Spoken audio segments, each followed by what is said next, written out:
Olá, povo de Deus, a paz do Senhor Jesus. Tudo bem com vocês? Aqui o evangelista Josué e nós vamos para mais uma aula da nossa abençoada Escola Bíblica Dominical.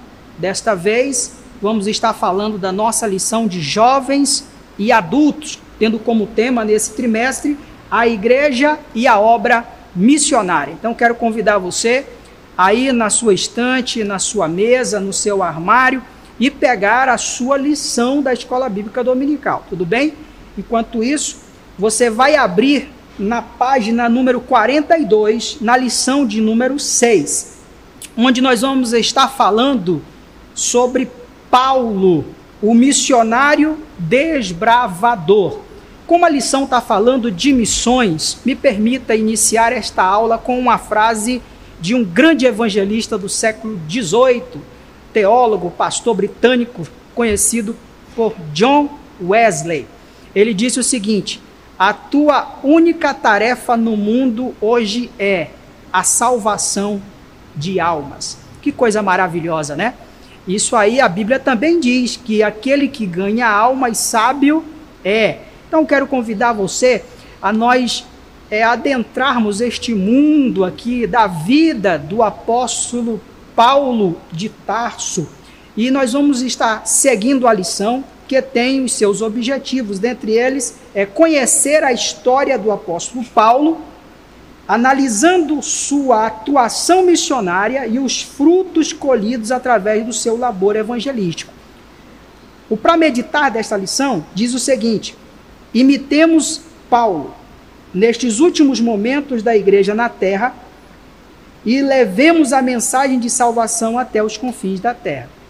Ou seja, Paulo mesmo diz: sede meus imitadores como eu sou de Cristo. Então, nós precisamos estar imitando os grandes homens e mulheres de Deus que fizeram da sua vida uma vida evangelística e uma vida de pregação do evangelho para a sua família, para a sua cidade, para o seu país, e quem sabe, como foi aqui Paulo, alcançando diversas nações no mundo.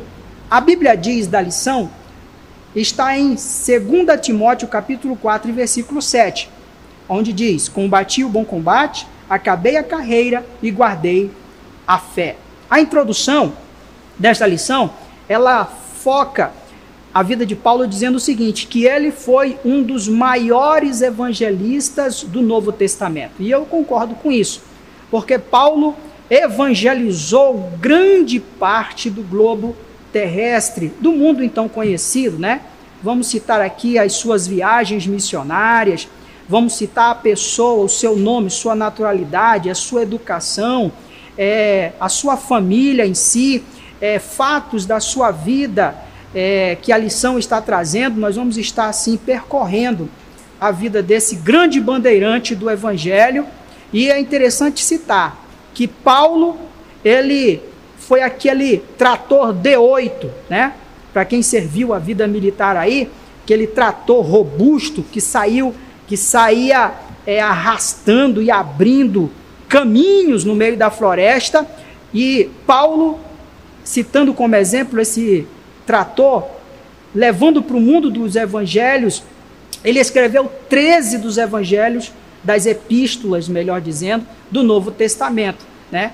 De Romanos até Filemon, quem escreveu foi o apóstolo Paulo. Diga-se de passagem, 10 a cidades e 3 a pessoas, que no caso, Timóteo, Tito e Filemon, que nós sabemos que são as epístolas pastorais. Então, a importância desse homem é indiscutível para o crescimento do cristianismo e a evangelização do mundo daquela época, então, conhecida. O tópico 1 vai falar sobre a história de Saulo. Então, a lição, pensa comigo aqui, nós vamos ver duas fases da vida deste homem. Uma, ele sendo Saulo, aquele que perseguia, cujo seu nome trazia medo, temor, incertezas, prisões, morte. E a outra fase é a fase após conhecer a Jesus no caminho de Damasco, que de Saulo torna-se Paulo, já de perseguidor passa a ser perseguido, de trevas passa a ser luz e passa a ser um dos homens mais influentes do Evangelho do Novo Testamento, né? Então, a história de Saulo, é o tópico 1, para quem está acompanhando na sua lição. Tópico 1, a história de Saulo. A parte A diz o seu nome. O seu nome, o seu pai deu em homenagem ao primeiro rei de Israel, Saul, né?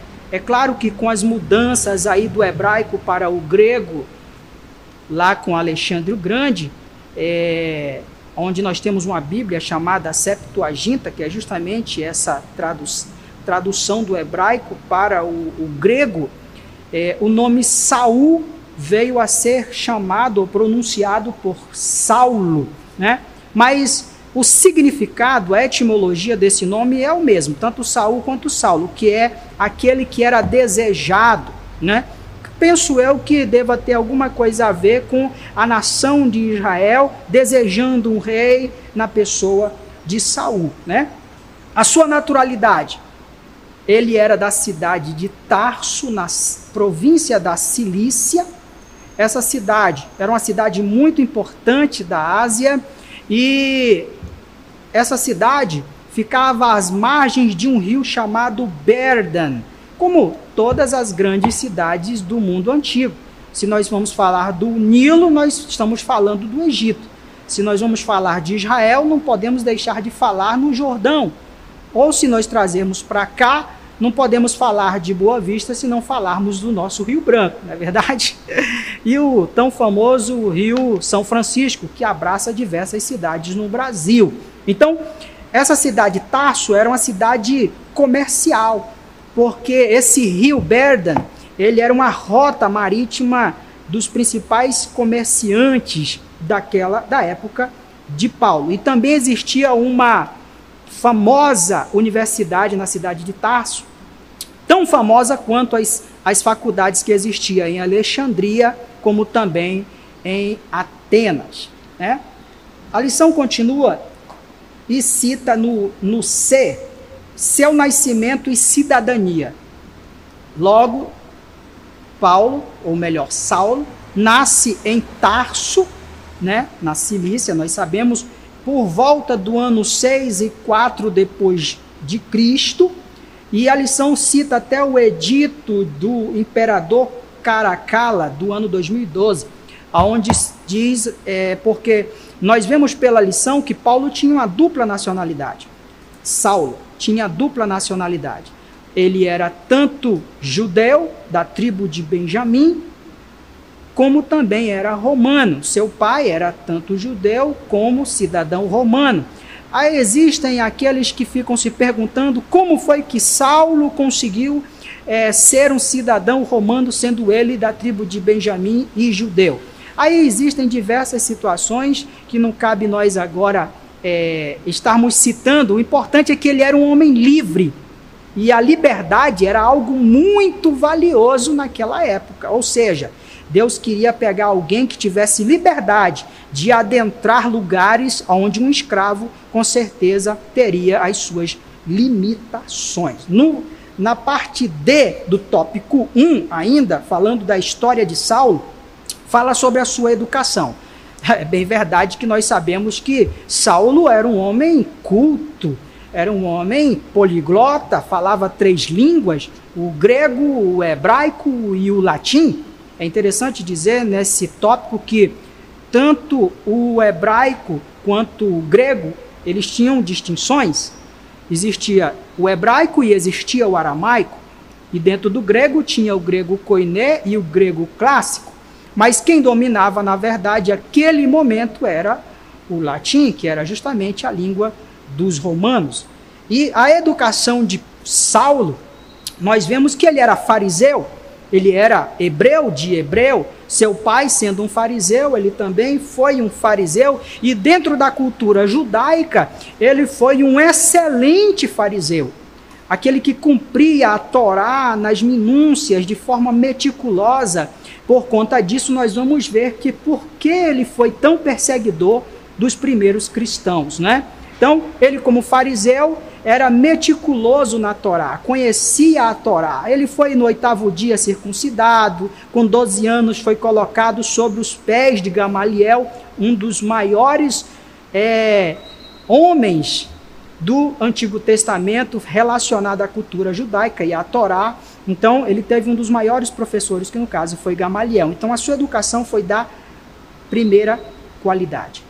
A lição continua falando sobre a sua atuação como perseguidor. Lembra que nós estamos falando da fase de Saulo como perseguidor e daqui a pouquinho nós vamos adentrar a fase de Paulo, ok? Então Saulo, o seu nome, ele já trazia essa parte negra, essa parte temerosa, tenebrosa, que estava ligado à morte, à destruição, à perseguição, à sombra, à escuridão. Ele perseguiu por muitos anos os chamados da seita dos nazarenos. Talvez você não saiba, mas os primeiros cristãos não foram chamados de cristãos antes de serem chamados os das seitas dos nazarenos. Logo, nós vamos ligar seita dos nazarenos porque acreditavam no Cristo, aquele que era chamado o Nazareno. Então, ele perseguiu, foi atrás, pegou cartas dos sumos sacerdotes, até que vem a parte F da lição do tópico 1, onde fala da sua conversão. Ou melhor, da sua conversão. Nós entendemos aqui que ele, obstinado em perseguir os cristãos, aqueles que acreditavam na pessoa de Cristo e na sua doutrina, pega cartas, pega soldados, vai à cidade de Damasco e ali tem um encontro com Jesus. Uma voz aparece e diz: Saulo, Saulo, por que me persegues? Nós conhecemos esse texto. A partir dali muda a vida de Saulo. A partir daquele momento, ele entende que todo o conhecimento que ele teve, que ele adquiriu, seja como judeu da tribo de Benjamim, como fariseu conhecendo a Torá, ou conhecendo a cultura romana, tudo aquilo Deus tinha um propósito para a vida daquele homem, onde Deus iria colocá-lo diante de reis, diante de imperadores, diante de pessoas da classe pauperizada de Israel, de Jerusalém, como também da classe dignatária daquela nação e de outras nações, como nós vamos ver nos tópicos seguintes. Então Deus tem propósito na vida de Paulo, como também tem na minha e na sua, e glória a Deus por isso. Vemos que Deus transforma a vida de Saulo. E aí é onde entra o tópico 2 da lição, que começa as viagens missionárias de Paulo. A primeira, nós vamos ver que ele, impulsionado pelo Espírito Santo, ele e Barnabé começam, lógico, dentro das sinagogas judaicas, a pregar a esse Cristo ressurreto. Mas nós vemos que muitos dos judeus não aceitam e eles entendem que esse evangelho que é cristocêntrico, salvífico, remidor, não era apenas aos judeus, mas também aos gentios. E aí eles começam a pregar a palavra de Deus aonde eles tinham oportunidade. E foram a diversas cidades, como diz a própria lição, por causa do seu testemunho, tão destemido de Jesus, Saulo, o perseguidor, se tornou Paulo, o perseguido. Veja como é que é. Antes é o Saulo, aquele que era sinônimo de morte, de perseguição, de destruição, de escuridão, de desesperança, agora se torna Paulo. Que Paulo, etimologicamente, significa pequeno, do latim, né?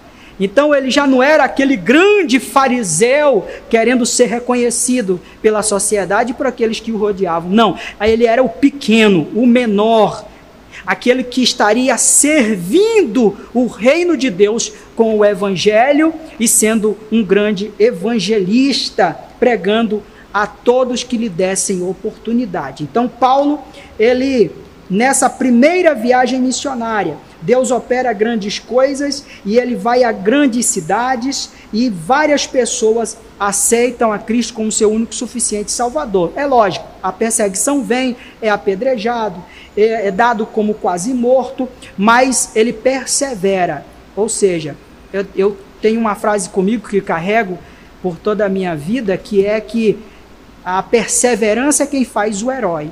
e logo Paulo, ele não se deixou levar pelas circunstâncias do ministério. A parte B entra a segunda viagem missionária de Paulo. Nessa segunda viagem, também impulsionado pelo Espírito Santo, é claro, nós vamos ver que eles continuam adentrando a diversas outras nações. No caso, ele faz um retorno às cidades pela qual ele passou na primeira viagem, não necessariamente na mesma cronologia, posso assim dizer, e Deus, na sua benignidade, longanimidade e misericórdia, continua também salvando diversas pessoas. Ele vai para regiões da Grécia, da Europa, e todo o continente europeu conhece a pessoa de Cristo através de Paulo e de Silas. E aí nós estamos dentro do capítulo 16 de Atos, onde cita lá eles presos, e Deus age através de um terremoto, e todos os presos aceitam a Jesus, inclusive o soldado romano que estava no seu plantão. Deus continua salvando nas suas viagens missionárias. E vem a terceira viagem missionária, que é justamente onde ele passa por Éfeso. E na cidade de Éfeso, várias pessoas aceitam a Jesus, e é uma cidade que era muito pagã. Existia a deusa Diana ali, e muitos trabalhavam com ocultismo, feitiçaria, e à medida que foram aceitando a Jesus, foram queimando seus livros, e de fato adentrando no Evangelho, e Deus operando milagres e maravilhas também nessa terceira viagem missionária. E é justamente nessa terceira viagem missionária que ele cita o nosso para meditar da lição, onde ele diz: combati o bom combate, acabei a carreira e guardei a fé. Aqui Paulo já está no final da sua terceira viagem missionária, já prevendo a sua morte, mas ele mesmo numa cela fria, úmida, ele proclama como herói de Deus: combati o bom combate, acabei a carreira e guardei a fé. Esse é o desbravador, é o missionário chamado Paulo, que o seu chamado esteve acima das circunstâncias, que o seu chamado esteve ele o encarou como uma obrigação, que o seu chamado ele encarou como uma batalha, citando ali o exemplo dos gladiadores, né, que lutavam ali pela sua vida, literalmente. E aqueles combatentes que lutavam contra homens e animais, o que vencia era tido como herói. Não que Paulo se sentia um herói, mas ele se sentia servo em poder servir ao reino de Deus, podendo pregar não só a judeus, como também a gentios, e fazendo do mundo um mundo melhor pelo evangelho e pela palavra da salvação. E o tópico D diz o seguinte: seu chamado era encarado como uma corrida. Então, mais uma vez, ele citando aqui a questão da vida do atleta. E ele não desistiu. Ele teve diversas situações que deveria parar, que deveria se colocar de lado na missão que Deus o colocou, perseguições, prisões, açoites, naufrágios e tantas situações que nós encontramos na Bíblia Sagrada, mas ele persistiu na caminhada. Como eu disse outrora, a perseverança quem faz é o herói. Ele persistiu em continuar levando o evangelho da salvação, o evangelho de Cristo. A mensagem de Paulo em todas as suas 13 epístolas, ela é cristocêntrica, ela é verdadeira, ela é salvífica e ela é remidora. E eu desejo para mim e para você, estudante da Escola Bíblica Dominical, que possamos ter a vida de Paulo, pequeno, mas aquele pequeno, grande homem no reino dos céus. Você pode até não ser reconhecido neste mundo, mas você é reconhecido no mundo espiritual. O seu nome está escrito no livro da vida, e seja um grande missionário de Deus, seja ousado, seja audacioso, não se deixe calar pelas circunstâncias da vida, e que o nome de Jesus seja glorificado na sua vida. Eu quero orar por você, aluno, professor e estudante desta lição tão abençoada que fala de missões. Senhor Jesus, nosso Deus e Pai, muito obrigado por esta lição, Senhor, e nós entendemos a importância de Paulo, o maior bandeirante do Evangelho, o mais proeminente dos evangelistas do Novo Testamento. Ele que escreveu 13 epístolas do Novo Testamento. Nós sabemos a importância dele para o evangelho no mundo atual e no mundo antigo. Nos faz entender, Senhor, que assim como ele disse, sejam meus imitadores como eu sou de Cristo, que eu, Josué, os José, as Marias, os Franciscos, os João que estão nos assistindo pelo YouTube, por essas redes sociais, que nós possamos pegar essa coragem, pegar essa vontade de levar o evangelho da salvação na nossa rua, na nossa casa, na nossa família, no nosso país, e aonde plantarmos a planta do nosso pé, sejamos luz e sejamos sal, para a glória do teu nome, assim oramos e pedimos, e você diga aí, amém. Eu me sinto honrado e feliz em poder estar com você em mais uma lição da Escola Bíblica Dominical, e eu quero convidar você para a próxima semana estar comigo com mais uma lição abençoada e tão importante quanto essa, falando de missões. Que Deus abençoe sua vida.